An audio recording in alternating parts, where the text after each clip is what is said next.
Hello, welcome to another Burgundy with Tweedy video.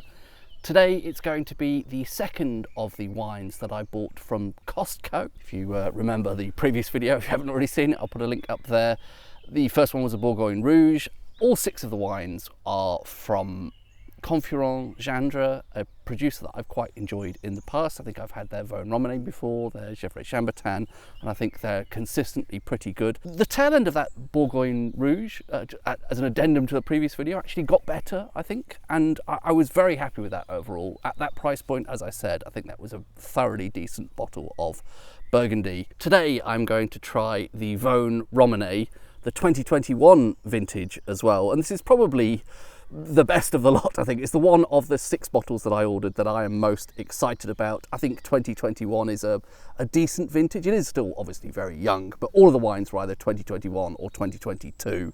And given those two choices, I think 2021 sounds like the better bet. And Vosne Romane, of course, a very well-renowned village, the village that houses Domaine Romane, Conti and so on, stratospherically expensive wines from this village. As I probably said in the previous video, I expect village wines from Vosne Romane, just the base level, anything with Vosne Romane on the level, to start at about £70 a bottle. You can occasionally find them for a bit less. This from Costco was £48.99, just under £50. I thought that was a very good deal for anything from Vosne Romane, from a producer that I know that I like, and from a vintage that I think is starting to look promising. I think 2021, there does seem to be this odd theme in recent years that the odd years are better than the even years. I've had some decent bottles from 2021 so far, so it's shaping up to look a little bit more promising than 2020, which I'm starting to write off as a vintage, to be honest. I did look at some other prices for this, and another wine merchant, I won't name them, it seems a bit unfair, were selling this same vintage, same producer, same village for about £10 more than Costco. So if you recall, I did have to pay that one-off £40-ish membership fee to join Costco. Well, one-off, I say, it lasts for a year. But even if you factor that in, that adds, on a case of six, about, what's that, £7 per bottle. So let's say that I've paid 55 for this, 56 maybe, still a little bit cheaper than I would be able to find it elsewhere, and the delivery was included. Possibly should have saved this one until last, because it's the one, as I say, I'm most excited about, but who knows? Might be a disappointment. It might be just barely distinguishable from yesterday's Bourgogne Rouge, which, as I say, was decent, and that Bourgogne Rouge was apparently made with fruit sourced from parcels in and around Vosne Romane. So this could be alarmingly similar to that, but this is 2.5 times the price. I would hope we're going to see a step up in quality. Of course, quite often when producers make a relatively low-level appellation like a Bourgogne Rouge, they're expecting it to be drank relatively young. Normally people aren't expecting a very modestly labelled wine like a Bourgogne Rouge to be aged for a very long time. So I wonder if that sometimes means in the winery they are tweaking some parts of the winemaking process to produce a wine that is going to be ready younger, and whereas a more significant appellation like a village level Vosne Romane, perhaps they have intentionally made a wine that is designed to be aged longer and therefore less likely to be ready at just under 4 years. But we'll see. It's a lot of speculation there, isn't it? Should have just dived into this and drank it. It's going to have to just be a single glass today, I'm afraid. My presence is required back at home somewhat imminently, so going to be a quick one here. But I would say that's coming out a tiny bit darker than that Bourgogne Rouge was the other day. That could partly be down to the difference in stemware and also the difference in lighting. I'm in the woods and it's shady, and I was in a slightly sunnier setting yesterday, but there is still a nice little bit of sort of a sheen on that. Not quite as glossy as the one was yesterday. It could be down to the lighting, and it sort of medium colour to ever so slightly on the darker side of medium colour, I would say.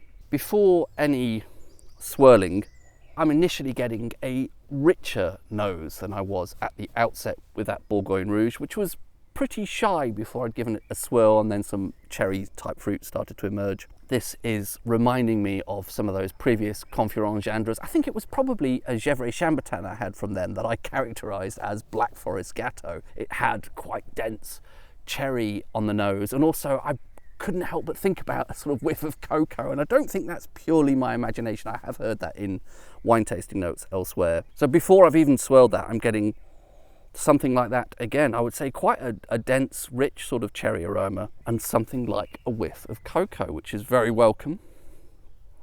Give that a bit of a swirl. Perhaps it didn't need the swirl. It was a decent nose before, and I'm not sure that's really changed very much there. Again, I'm getting a nice, deep, rich sort of cherry aroma. And again, I do feel like there is a hint of something slightly almost cakey there.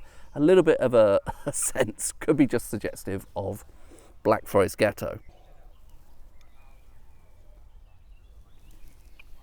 Compared to the Bourgogne Rouge, on the palate, that is a little bit richer, a bit more concentrated, but also I'm noticing a bit more mineral character there, and possibly already very first beginnings of something slightly savoury, slightly almost mushroomy, which is unusual for what is still quite a young wine. It's less than 4 years. I think there is a little bit of a whiff of forest floor in there. I don't remember that being something I've seen before with Confuron Gindre as a producer either. Wines tend to be sort of rich and quite pure and not so sort of funky and rustic.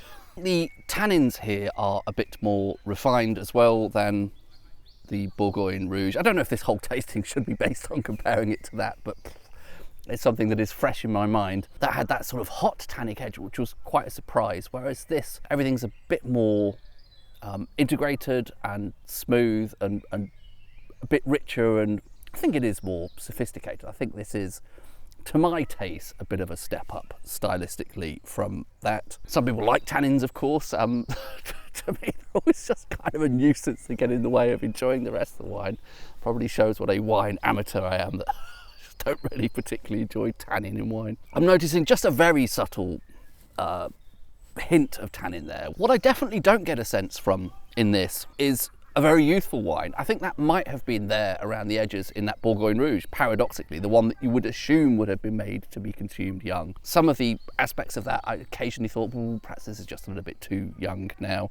Whereas with this, if you handed that to me and said it was, I don't know about 2019 because that's a very special vintage, but if you'd said that was a 2017, and perhaps if I were drinking it a couple of years ago, because 2017's getting on quite a bit now, but I think I would believe you. I'm quite happy with that. I don't think it is quite the heady delight of that Gevrey Chambertin I had from Confuron Gindre that I overall characterised as Black Forest Gâteau. That was an absolute delight. I'm struggling to remember the vintage now. I'll put that on screen because I think that probably just has had a bit more time to sort of come into its own and really shine. That would quite possibly also be the case with this wine as well. You know, just under 4 years, it is still a bit young for a village level Vosne Romane. I imagine most people would say. I tend to prefer younger Burgundies, so what do I know? But I think that is already very drinkable now. Perhaps not yet its finest hour, but it's got quite a lot going for it. Quite a serious wine, it's quite rich. There are, did I mention mineral notes? There are definitely mineral notes there. There are savoury notes. There's a little bit of hint of forest floor there. Nice fruit character, nice cherry fruit character. Those little whiffs of cocoa on the nose. It's doing a lot of things that I like there. Possibly not quite yet perfect, but I would say it is good to possibly almost very good. And at that price, really pretty pleased with that. Under 50 quid for Vosne Romane. Can't complain. Cheers.